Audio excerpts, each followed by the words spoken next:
कहीं कहा है ट्रंप ने कि पाकिस्तान, देखे ना, अब यहां पे आके आपको ना वो नहीं, वो आइस प्यार वाले, वो उनको आइस प्यार समझें इसको। इससे जुड़े इस वक्त की एक अहम खबर, बड़ी खबर आपको बता दें, बलूचिस्तान में पाकिस्तानी सेना पर हमला किया गया है। बलूचिस्तान में 30 से ज्यादा हमलों में दर्जनों पाकिस्तानी फौजी हलाक हो गए। पिछली बारी आपको याद होगा कि 48 जगहों में उन्होंने हमला करा, इस बारी 30 जगहों में उन्होंने हमला करा है।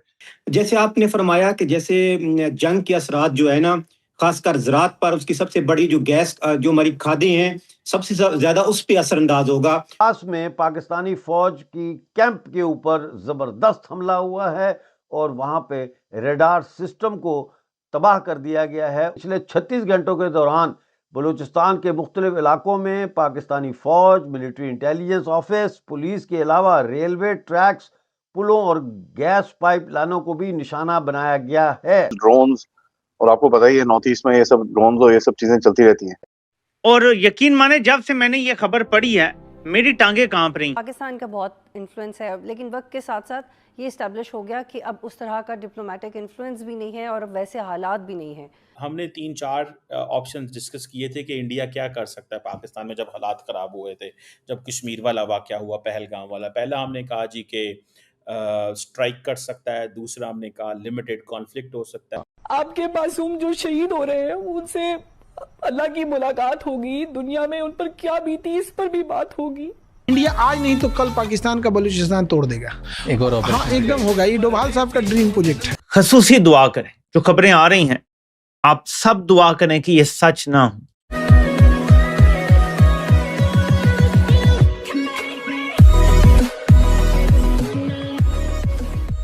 दोस्तों, अब यहाँ पर जो है वो BLA थमने का नाम नहीं ले रहा और पाकिस्तान की सिचुएशन इतनी ख़राब होती जा रही है कि किस किस तरफ लड़े। मतलब एक तरफ ईरान और इजराइल वाली वॉर चल रही है तो उसमें भी कुछ ना कुछ वो स्टेक हासिल करना चाहता है, दूसरी तरफ तालिबानों के साथ भी कुछ ना कुछ कांड चल रहा है, एक और तरफ इंडिया है जो हमेशा के लिए उसको परेशान करता रहता है और दूसरी तरफ BLA है, मतलब बलोच लिबरेशन आर्मी, और जो अब दिन ब दिन खूंखार होते जा रहे हैं पाकिस्तान के लिए। और सिचुएशन ये हो रही है कि 30-30 जगह पर एक साथ में हमला कर रहे हैं BLA वाले, 30-30 चौकियों को बर्बाद करके वहाँ पर कब्जा कर रहे हैं और पाकिस्तान कुछ नहीं कर पा रहा है। मतलब देखने वाली बात यह है कि पहले जो था वो BLA एक आध हमला करके चुप जाया करते थे उसके लोग, लेकिन अब बात यह है कि हमला करके बहुत ही आसानी से वो अपने प्लानिंग के साथ दूसरा अटैक भी करते हैं, सिंक्रोनाइजेशन भी करते हैं और एक साथ में अब तो 30-30 अटैक करने लगे हैं। तो देखना होगा आने वाले सिचुएशन में कि जब ये सारी की सारी सिचुएशन शांत होगी तब पाकिस्तान कहाँ खड़ा होगा। इसी के साथ ही वीडियो शुरू करते हैं। और हाँ दोस्तों, सुपर थैंक्स के जरिए हमें मदद करना ना भूलें। इंडिया को जारी बयान में कहा है कि मकबूजा बलूचिस्तान के तूल अर्ज में पाकिस्तानी फौज के खिलाफ मरबूत हमलों का सिलसिला पूरी कुव्वत से जारी है, यानी पूरी कुव्वत से जारी है। मेरा सवाल यह है कि पाकिस्तानी फौज कहाँ है, पाकिस्तान की FC कहाँ है? बहरहाल मैं आपको तफसील बताता हूँ। वो बता रहे हैं कि अब तक झलमक्सी, कोयटा, मस्तूंग, नोशकी, वाशक, दालबदीन, खारान, पंजगोर और केज समेत मुख्तलिफ इलाकों में पाकिस्तानी फौज के कैंपों, मिलिट्री इंस्टॉलेशंस यानी अस्करी तनसीबात और पाकिस्तानी फौज के डेथ स्क्वाड के ठिकानों पर 30 से ज़ायद हमले किए जा चुके हैं। तर्जुमान ने यह भी बताया है कि कार्रवाइयों में जदीद हथियारों का इस्तेमाल करते हुए पाकिस्तानी फौज के दर्जनों अहलकार हलाक और मुतअद्दिद जख्मी किए गए, जबकि पाकिस्तानी फौज को भारी जानी और माली नुकसान का सामना करना पड़ा। इन तमाम हमलों और पाकिस्तानी फौज को पहुंचने वाले नुकसानात की तफसीलात जल्द जारी की जाएंगी। यानी एक एक इलाके में जो हमला हुआ है वहाँ कितना बड़ा हमला था, कितने लोग उसमें फौजी जो है वो हलाक किए गए, ये तफसीलात अभी आना बाकी हैं। लेकिन एक रॉयटर्स की खबर मैं आपके साथ शेयर करना चाहता हूँ और वो ये है कि गैस पाइपलाइन को जनूबी पाकिस्तान यानी बलूचिस्तान में धमाके से उड़ा दिया गया है। ये कल का वाकया है जिसमें जो नेचुरल गैस होती है उसकी पाइपलाइन को उड़ा दिया गया। 18 इंच इसका कतर था, यानी डायामीटर था पाइपलाइन का। इसको कोयटा के मज़ाफ़ात में, यानी बिल्कुल कोयटा के साथ इसको बर्बाद किया गया, उड़ाया गया। अच्छा, इस गैस के पाइपलाइन को उड़ाने से शहर में और कम से कम 5 जो डिस्ट्रिक्ट्स हैं उनमें गैस की सप्लाई मुअत्तल हो चुकी है। मेरा अपना ख्याल ये है कि इस गैस पाइपलाइन को उड़ाने का मकसद पाकिस्तानी फ़ौज जो कोयटा में बैठी है, वज़ीर आला है, गवर्नर है, कोर कमांडर है, उनकी गैस सप्लाई जो है उसको बंद करना था। ये मेरा अपना ज़ाती ख्याल ये है। और इस वक्त इंजीनियर जो है वो काम कर रहे हैं इस पाइपलाइन को ठीक करने के लिए, लेकिन इसमें अभी कुछ वक्त लगेगा। और ख़बरें जो हैं उनके मुताबिक अब तक केच में, नासराबाद में डेथ स्क्वाड के अहलकार नवीद वल्द मुराद मोहम्मद को हलाक करने की जिम्मेदारी बलोच नेशनल आर्मी ने ले ली है। ये बलोच नेशनल आर्मी भी हमले कर रही है। अब बलोच नेशनल आर्मी के सरमचारों ने 14 मार्च 2026 को केच के इलाके नासराबाद में डेथ स्क्वाड के अहलकार नवीद वल्द मुराद मोहम्मद की मौजूदगी की इतला पर उसे गिरफ्तार करने के लिए उस मकाम पे वो पहुंचे। सरमचारों को देखते ही नवीद ने भाग निकलने की कोशिश की। सरमचारों ने फायरिंग करके उसको हलाक कर दिया। इसके अलावा अभी खबर आई है कि लखपास में पाकिस्तानी फ़ौज की कैंप के ऊपर ज़बरदस्त हमला हुआ है और वहाँ पे रेडार सिस्टम को तबाह कर दिया गया है, उसको बर्बाद कर दिया गया है। ये एक बूस्टर टावर था जिसको तबाह किया गया। इसके अलावा हमला आवरों ने लखपास कम्बेला के पहाड़ पर नस्ब रेडार सिस्टम को भी आग लगा दी है। और ये याद रहे कि पिछले 36 घंटों के दौरान बलूचिस्तान के मुख्तलिफ इलाकों में पाकिस्तानी फ़ौज, मिलिट्री इंटेलिजेंस ऑफिस, पुलिस के अलावा रेलवे ट्रैक्स, पुलों और गैस पाइप लाइनों को भी निशाना बनाया गया है। उन्होंने कहा है कि फोर्सेस एहलकारों की जो यानी कि फ़ौजियों की बड़े तादाद में हलाकतों की इतला है। इन हमलों में गुज़िश्ता 36 घंटों के दौरान बलूचिस्तान के मुख्तलिफ इलाकों में पाकिस्तानी फ़ौज, मिलिट्री इंटेलिजेंस ऑफिस, पुलिस के अलावा रेलवे ट्रैक्स, पुलों और गैस पाइप लाइनों को भी निशाना बनाया गया है। हुकाम ने इन हमलों में फ़ौजी एहलकारों की हलाकतों और ज़ख्मी होने की और सरकारी इमलाक को पहुंचने वाले नुकसानात की तस्दीक कर दी है। ये तस्दीक हो गई है। एक तरफ 30 हमले हुए हैं पिछले 36 घंटों के अंदर, 48 से 36 घंटों के अंदर, और दूसरी तरफ जो है ये बलोच ये BLA ने जो किए हैं, और फिर बलोच नेशनलिस्ट आर्मी जो है वो भी अब फाल नज़र आती है, उसने भी हमले शुरू कर दिए हैं। दूसरी खबर ये है कि दश्त खडान फौजी कैंप पर मुसल्लह अफराद ने हमला किया और ये मुसल्लह अफराद की बहुत बड़ी तादाद यहाँ पहुँची थी। दोस्तों, भारत के जो डिफेंस मिनिस्टर हैं उन्होंने बड़ी प्रोवोकेटिव स्टेटमेंट दी है। अगेन लग ये रहा है कि जैसे वो कहते हैं ना, माहौल गर्म किया जा रहा है।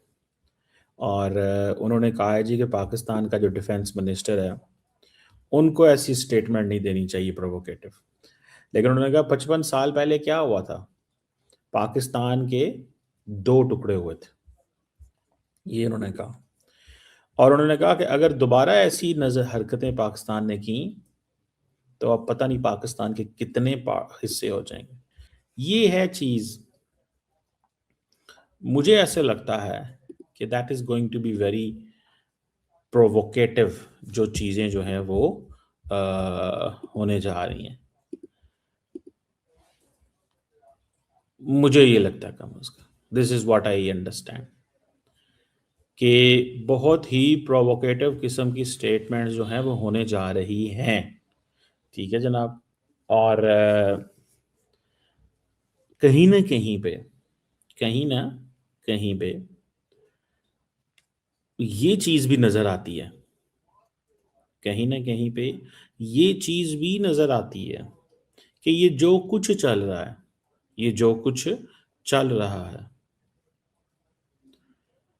ये प्रॉब्लमैटिक होने जा रहा है।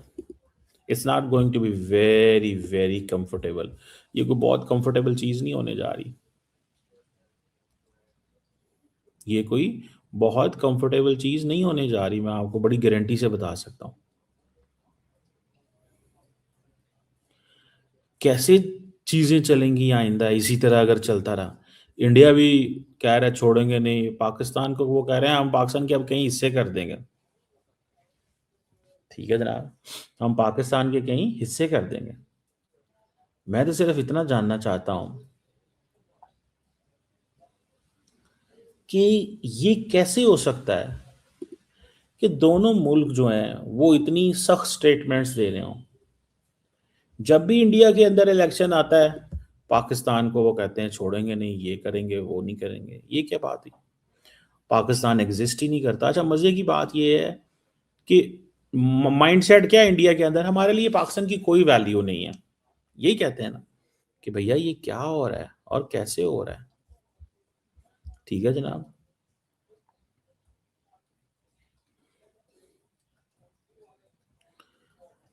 अब इस चीज को थोड़ा देखने की जरूरत है ना। इस चीज को ये देखने की जरूरत है कि मतलब हर कीमत के ऊपर at every cost they are looking of this thing कि नहीं यार हमें जो है ना वो करना ही करना है। और करना क्या है? अपनी मर्जी करनी है, पाकिस्तान को बीच में लेके आना है, लेकिन पाकिस्तान एग्जिस्ट नहीं करता। और बहुत जबरदस्त स्टेटमेंट्स आई हैं आज राजनाथ सिंह की तरफ से। सर, राजनाथ सिंह वो पॉलिटिशियन है जो बिलीव करते थे कड़ी निंदा में। आपने पहले सुना होगा कि हम कड़ी निंदा करते हैं, पाकिस्तान ने ये किया, हम कड़ी निंदा करते हैं। बट ये जो स्टेटमेंट आई है दैट इज बिग डेवलपमेंट। उसके साथ साथ जैश के बारे में एक बड़ी इंटरेस्टिंग न्यूज आई है। वो भी बेबी डॉल में सोने दी वाले स्टाइल में चलने की कोशिश कर रहे हैं।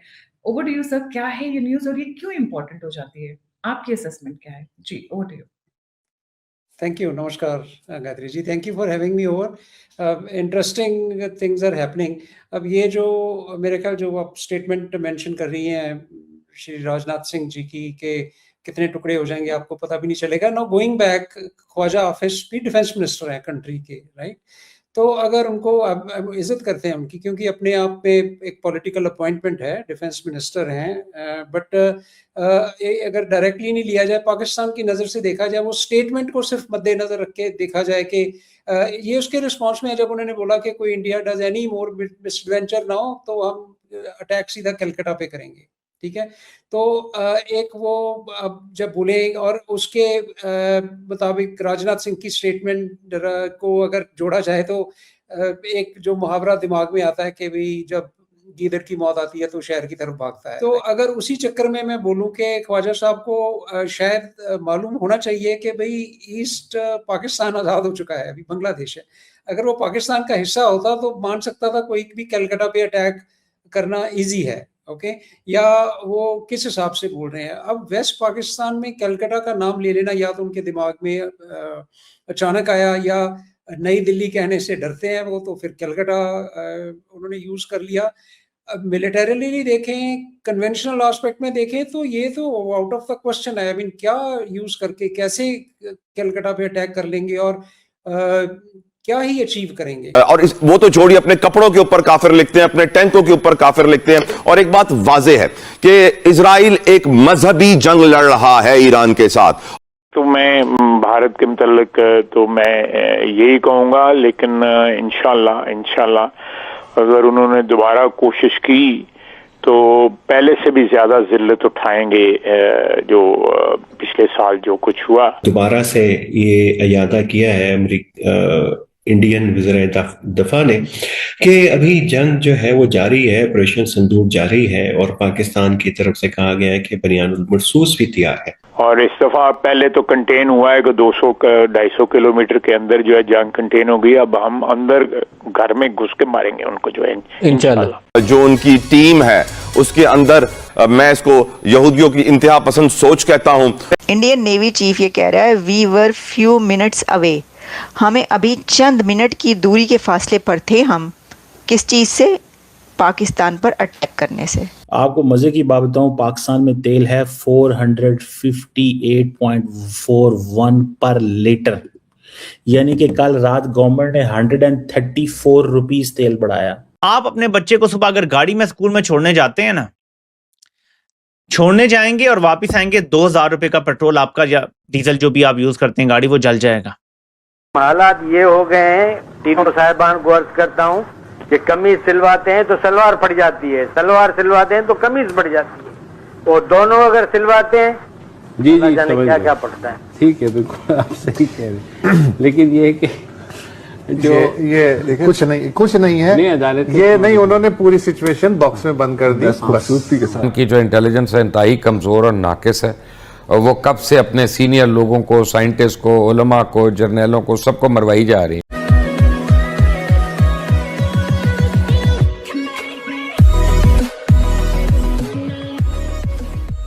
नमस्कार दोस्तों, अगर मान लीजिए कि पाकिस्तान की जैसी हालत है अभी फ़िलहाल, अगर वैसी हालत भारत की होती है ना, तो भारत ये फोकस करता कि बॉर्डर को सिक्योर करने के बाद हम अपनी इकोनॉमी पर कैसे ध्यान दें। मतलब हम सबको पता है कि पाकिस्तान के अंदर पेट्रोल के प्राइसेस 400 के ऊपर पहुंच गए, 450 पौने 500 है। डीजल के प्राइसेस भी 500 के ऊपर पहुंच गए हैं। अगर ऐसी सिचुएशन में अगर आप खुद पर फोकस नहीं करेंगे तो कब करेंगे। पाकिस्तान की तरफ से स्टेटमेंट आता है कि भाई हम कोलकाता तक पहुँच जाएंगे, हम पहले बॉर्डर पर 200-250 किलोमीटर थे, अगर अब पूरे भारत पर हमला करेंगे। मतलब इस टाइप की बात हो रही ना। मतलब ये बात नहीं हो रही कि भाई 400 रुपये 500 रुपये ऑयल पहुंच चुका है तो उसको नीचे कैसे लाया जाए। ये मीटिंग नहीं हो रही है कि भाई ऑयल का सप्लाई कैसे बढ़ाया जाए जिससे ये जो कीमतें पहुंच गई है ज़्यादा उसको थोड़ा नीचे किया जाए। कौन सी ऐसी जगह पर यहाँ पर इन सबको डिस्काउंट दिया जाए या फिर सब्सिडी अप्लाई की जाए। मतलब सोचने वाली बात है कि पाकिस्तान की प्रायोरिटी है क्या। इसी के साथ ही वीडियो शुरू करते हैं। और हाँ दोस्तों, सुपर थैंक्स के जरिए हमें मदद करना ना भूलें। कि जो इंडिया के नेवी के चीफ हैं, उन्होंने एक बड़ी जो है ना वो धमाकेदार स्टेटमेंट जारी कर दी। अब वो स्टेटमेंट क्या है? इंडियन नेवी चीफ ने ये कहा कि we were few minutes away. Indian navy chief ये कह रहा है we were few minutes away, हमें अभी चंद मिनट की दूरी के फासले पर थे हम, किस चीज़ से? पाकिस्तान पर अटैक करने से। तो इंडियन नेवी चीफ कह रहा है कि पाकिस्तान पर अटैक करने से अभी हम चंद मिनट दूर थे, यानी कि बस हम उसके पर हमला करने ही वाले थे। अब ये नेवी की तरफ से हमले की वो बात कर रहे हैं। कौन से हमले की? ये ऑपरेशन सिंदूर के बीच जो कुछ हुआ मेरा ख्याल है उसी के ऊपर जो वो ये कह रहे हैं कि नेवी की तरफ से जो है वो कोई जो भी हमला होने वाला था कि उससे पहले ही पाकिस्तान ने जो है वो रिक्वेस्टें शुरू कर दी। पाकिस्तान ने जो है वो तरले मिनते शुरू कर दिए, यानी एक तरीके से उन्होंने कहा जी पाँव फाड़ लेते ने, तो पाँव पकड़ लिए उससे पहले ही। तो जी हमें जो है वो ये कहा कि नहीं इस तरह ना करें और ये ना करें, तो फिर हमें ये रोकना पड़ा। अब पाँव जो पकड़ने की बात है कि जी उससे पहले ही पाकिस्तान ने हमारे पाँव पकड़ लिए। इंडिया का नेवी चीफ ये कह रहा है, मेरा ख्याल है वो उस चीज़ को कह रहे हैं कि जो अमेरिका फ़ोन आए थे, अमेरिका से जो सदर ट्रंप है उनसे कहा गया था कि भाई ये देख लें क्या हो रहा है, बीच बचाव करवाएं, जो कि सदर ट्रंप ने खुद भी बताया। तो जी उसको वो कह रहे हैं कि जी हम तो अभी जो है हमारी तरफ से हमला होने वाला था, लेकिन इन्होंने जो है ना लड़खड़ाना शुरू कर दिया और तरले मिनते पाने शुरू कर दिए कि बस करें, जंग रोक दें, इस तरह ना करें। यानी कि लोगों को बीच में डाला, अमेरिका को बीच में डाल लिया, उस तरफ से फ़ोन आने शुरू हो गए, तो फिर हमें वो हमला रोकना पड़ा। अब ये बहुत बड़ी खबर है, बहुत बड़ी बात है। इसका मतलब है कि वहाँ की तरफ से कोई और हमला भी जो है वहाँ पर होने वाला था पाकिस्तान पर। तो इसके अब अंदर की कुछ और परतें खुलेंगी तो हमें पता चलेगा कि इन रियलिटी क्या है ये, लेकिन ये बात उन्होंने कह दी है। राजनाथ ने दोबारा से ये अयादा किया है इंडियन वज़ीर दफा ने कि अभी जंग जो है वो जारी है, ऑपरेशन सिंदूर जारी है और पाकिस्तान की तरफ से कहा गया है कि बनियानुल मरसूस भी तैयार है। तो ये एक टेंशन है, इसका एक अलग से कॉन्टेक्स्ट है, लेकिन ये पाकिस्तान का एक मिडल ईस्ट के अंदर और गल्फ के अंदर जो पूरी फुल एंगेजमेंट है, और अफगानिस्तान के साथ जो इस वक्त पूरी एक महाजराई है जिसको हम कहते हैं कि ये पहली अफगान पाकिस्तान जंग है, उसके मुज़ाकरात उर्मची के अंदर हो रहे हैं, जिसमें से कुछ भी निकलने के इम्कानात कम है। तो तब ये मेमोरीज रिकॉल हो रही हैं और ये टेंशन को इंक्रीज कर रही हैं। ऐसा लग रहा है कि पाकिस्तान जो है वो कई महाजों के ऊपर है, इसकी सफारतकारी भी जो है उसकी भी को भी बड़ा एक शदीद इम्तिहान है, इसकी दफाई सलाहियतों के का भी एक इम्तिहान होगा, और इसकी तस्वीराती जियोपॉलिटिक्स का भी इम्तिहान है। और ये इम्तिहान आप भी लड़ रहे हैं, आप अपने घरों में लड़ रहे हैं। और जब आपकी फ्यूल की कीमतें बड़ी तेजी से बढ़ रही हैं और महंगाई जो है अपने अरूज की तरफ जाने वाली, बतौर पाकिस्तानी तो कभी कभी आप सोचते होंगे और हम भी सोचते हैं कि पाकिस्तान ये कैसी रियासत है कि हम कोई बहुत ही नवाजी हुई कौम है कि अपने आप को एक खुदाई खिदमतगार समझ के मल्टीपल जो महाज हैं उनके ऊपर एंगेज कर लेते, और एंगेज इसलिए कर लेते हैं, हमें तवक्को होती है कि शायद हमारी जो है वो माशी जियोपॉलिटिकल रिलेशनशिप बढ़ेंगे, कोई कर्जे मिल जाएंगे, कोई बैंक लोन्स मिल जाएंगे। जाहिर है कि ये वीक इकोनॉमी का एक बड़ा मसला है, लेकिन कुछ तदबीरें हम करते हैं और कुछ तदबीरें जो हैं बाकी अक़वाम भी कर रही होती हैं, और फिर हम उसमें फंसते ही चले जाते हैं, और कीमत जो है बहरहाल अवाम को अदा करनी पड़ती है, और अवाम उसको अदा कर रही है, और अवाम के लिए रह जाते हैं फिर गैरत के दावे और वही अपने आप को बरतर समझना और ख़ास समझना कि हम ख़ास हैं, हम स्पेशल हैं, इसलिए हमारे खिलाफ पूरी दुनिया है। ये एक ऐसा माइंडसेट है जो उन कौमों के अंदर, कमज़ोर कौमों के अंदर पाया जाता है जिनकी मईशत कमज़ोर हो। पाकिस्तान ने कल रात एक तेल जो है वो बहुत ज़्यादा महंगा कर दिया है। इतना महंगा हो गया है कि अब तो शायद लोग अफोर्ड भी ना कर सकें। आपको मज़े की बात बताऊं, पाकिस्तान में तेल है 458.41 पर लीटर, यानी कि कल रात गवर्नमेंट ने 134 रुपीस तेल बढ़ाया। उससे पहले गवर्नमेंट ने 55 रुपीस तेल बढ़ाया, यानी कि गवर्नमेंट 200 रुपये पर लीटर तेल बढ़ा चुकी है। पाकिस्तान में जो डीजल है दैट हैज ऑलरेडी क्रॉस्ड 500, और अब आप इसी से अंदाजा लगा लें, वेयर डू वी स्टैंड। और जो ईरान की जो जंग है वो ईरान में तो नहीं रही, वो तो पाकिस्तान में आ चुकी है, वो तो पूरी दुनिया में फैल रही है। डॉक्टर साहब ये बिल्कुल आप दुरुस्त फरमा रहे हैं। सऊदी अरब का जो तहम्मुल है, बर्दाश्त है, वो तो मिसाली है, और अभी तक उसने जवाब भी नहीं दिया, और अभी भी उस कोशिश उसकी यही है कि ये मामला अमेरिका और ईरान के दरमियान रहे और मुसलमान आपस में न लड़ें। अब बात हो रही थी भारत की, उसने हाई अलर्ट जारी कर दिया जी। जो भारत है उसको हजम नहीं हुआ तो साथ ही माउस पे तो चीजें करते रहे।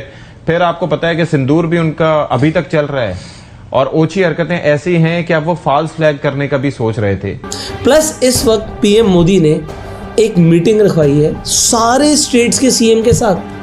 अजीत डोवाल ने इस वक्त मीटिंग्स करी हैं। कल आपने देखा होगा कि बीएलए ने ऊपर तले 12 वारदातें कर डाली।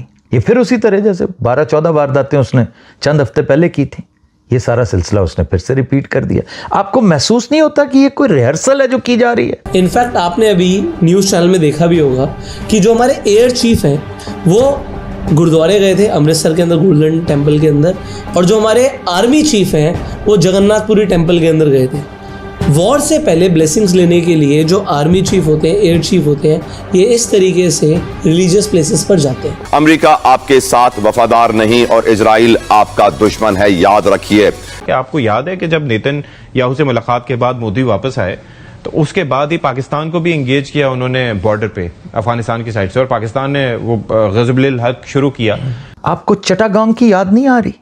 आपको मुक्ति बाहिनी की याद नहीं आ रही? चटागांग में एग्जैक्टली यूं ही किया गया था। पाकिस्तान जैसी एटमी कुव्वत के ऊपर जब बुज़दिल जर्नैल काबिज होते हैं तो एटमी हथियार होने के बावजूद कहते हैं कि हमारी टांगें कांपती हैं। जो मोदी की डिस्प्रेशन है ना जी, देखिए जो बयान दिया जयशंकर ने, ये कभी सफारती जुबान नहीं होती जो उसने इस्तेमाल की। आप गौर करें, एक नहीं, दो नहीं, तीन मुक्ति बाहिनियां जो हैं वो तैयार हो चुकी हैं, और हमें इसका कोई इसराइल को बनाए इसलिए गया था कि मिडिल ईस्ट के अंदर जो अरब है वो स्टेबल ना हो सके, अनरेस्ट रहे, और उस अनरेस्ट की वजह से आलम इस्लाम इकट्ठा नहीं हो सका।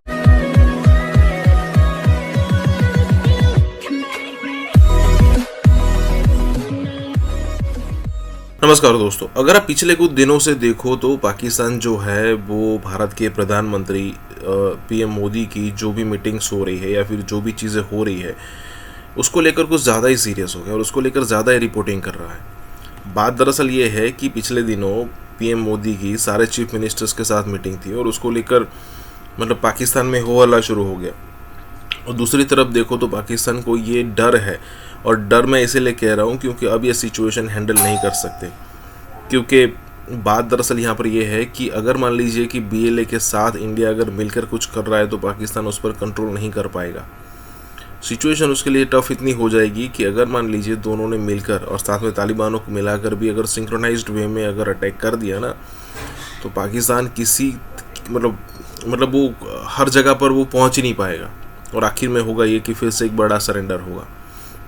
कहने का मतलब ये है यहाँ पर कि सिचुएशन उसके लिए बहुत ही विपरीत होती जा रही है। इसी के साथ ही वीडियो शुरू करता है। और हाँ दोस्तों, सुपर थैंक्स के जरिए हमें मदद करना ना भूलें। अब बात हो रही थी भारत की, उसने हाई अलर्ट जारी कर दिया है जी कि जम्मू और कश्मीर में बहुत बड़ी वारदात करवाने वाला है पाकिस्तान। अब ये हर दूसरे तीसरे दिन हम सुनते हैं, कोई नई बात है ही नहीं। ये जब मौका मिलता है शेर आया वाला सिलसिला कर देता है। लेकिन आप देखिए कि इसी दौरान पहलगाम भी हो जाता है, उड़ी भी हो जाता है, पठानकोट भी हो जाता है, समझौता एक्सप्रेस भी हो जाता है, बॉम्बे भी हो जाता है। यही तो प्रॉब्लम है ना कि 50 बातें बेकार जाती हैं लेकिन 51वीं बात पे कुछ ना कुछ पड़ा होता है। तो ये सांप सीढ़ी वाली सिचुएशन है। तो मैंने जब ये देखा तो ऐसे ही हल्का सा सरफे नज़र कर दिया। लेकिन कल आपने देखा होगा कि BLA ने ऊपर तले 12 वारदातें कर डाली। ये फिर उसी तरह जैसे 12-14 वारदातें उसने चंद हफ्ते पहले की थी, ये सारा सिलसिला उसने फिर से रिपीट कर दिया। आपको महसूस नहीं होता कि ये कोई रिहर्सल है जो की जा रही है? आपको महसूस नहीं हो रहा कि ये कुछ देखना, भांपना और जांचना चाहते हैं कि अगर ये हुआ तो लेवीज आएंगी, FC आएगी, फौज आएगी, पुलिस आएगी, कैसे आएगी, कौन सी गाड़ी, कौन सी ट्रेन, नोशकी में ये है, जाफर एक्सप्रेस ये है, पटड़ी कैसे काटी जा सकती है, ये सारा कुछ वो बार बार करते चले जा रहे हैं। आपको चटागांग की याद नहीं आ रही? आपको मुक्ति बाहिनी की याद नहीं आ रही? चटागांग में एग्जैक्टली यूं ही किया गया था। आपकी सप्लाई लाइन काट दी गई थी। आपने सुना होगा राजशाही के इलाके में चने खाते हमारे नौजवान, हमारे सिपाही लड़ते रहे। क्यों? चनों के अलावा था कुछ नहीं, सप्लाई लाइन तो काट दी गई थी। हो सकता है नौजवानों को ना याद हो, बजुज उन नौजवानों के जो पढ़ते हैं, अब भी पढ़ने की बीमारी में मुब्तला हैं, क्योंकि हमारे यहाँ तो ये सिलसिला बड़ी देर का ख़त्म हो चुका है।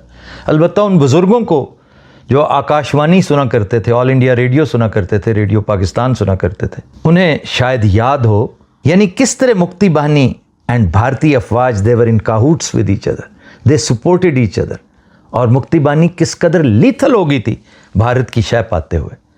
अब इसी तरह आज का दौर, आप गौर करें, एक नहीं, दो नहीं, तीन मुक्ति बाहिनियां जो हैं वो तैयार हो चुकी हैं और हमें इसका कोई पता नहीं। हम आज भी आईनी तरामीम के झंझट में पड़े हुए हैं कि किस तरह आइन को जलील किया जा सकता है, कानून की धज्जियां बिखेरी जा सकती हैं, रेप किया जा सकता है लॉ एंड ऑर्डर को। अब देखिए BLA है, TTP है। आपको आने वाले दिनों में ये एक बनी बनाई इंतहाई तगड़ी, कई गुना ज्यादा लीथल, फॉर्मिडेबल मुक्ति बाहिनी नजर नहीं आती। मैं बार बार ये लफ्ज इस्तेमाल कर रहा हूं, नौजवानों को नहीं पता तो जरूर देखिए, इस पर रिसर्च कीजिए कि मुक्ति बाहिनी क्या थी। इसी बहाने आप 1971 का क्राइसिस पढ़ेंगे, उससे पहले की सूरत हाल और बाद की सूरत हाल। And I am sure this time you will not go to मुतालिया Pakistan, you will go to real books. ठीक है। एक दूसरी मुक्ति बाहिनी क्या है? अफगानिस्तान। वो भी बन रहा है, पनप रहा है, तैयार हो रहा है और सियाना है, उसे पता है कि पाकिस्तान का मुकाबला नहीं कर सकता, मार पड़ेगी, जैसे आजकल भी कुन्नड़ में पड़ रही है, मजीद पड़ेगी आगे चल के। वो सिर्फ मौके की तलाश में है कि जो उसका अजीज जान, इंतहाई प्यारा दोस्त जो आजकल उसे सर आंखों पे बिठा रहा है दिल्ली में, उसने मशरिक की जानिब से हमें डंग मारने शुरू किए तो ये मगरिब में अपना खेल रचाएंगे। And you will have another Mukti Bahini, एक तीसरी मुक्ति बाहिनी की तरफ आइए, और वो है नफरत की वो फसल जो पिछले कई सालों से पकती चली आ रही है। लेकिन आपको चूंकि इससे डर नहीं कि ये तो बेचारे पढ़े लिखे नौजवान पश्तून हैं, ये बेचारे पंजाबी अजली और अवधी डरपोक तायुश पसंद, कंफर्ट जोन से ना निकलने वाले, इनके लीडर को हमने पिंजरे में बंद किया हुआ, इनकी क्या मजाल है। डरें उस वक्त से जिस दिन एक फंडामेंटल न्यूज़ आ गई। ये जो वुल्व्स ऑफ वॉल स्ट्रीट है ना, ये कहा करते थे कि इस कदर मुस्तहकम है, मुस्तहकम, इस कदर मजबूत है मार्केट, कुछ हो जाए। दोस्तों, क्या इंडिया वॉर के लिए प्रिपेयर कर रहा है? आज सुबह मेरा शेफ आके मुझसे पूछता है, सर जंग होने वाली है क्या? मैंने कहा जंग क्यों होने वाली है? तो बताता है कि सर मैं जिस गांव से हूँ वो पाकिस्तान बॉर्डर के पास है, पंजाब के अंदर, और रातों रात हमारे गांव को खाली करा दिया गया। मेरे घर से फ़ोन आया, मैंने खाली क्यों कराया?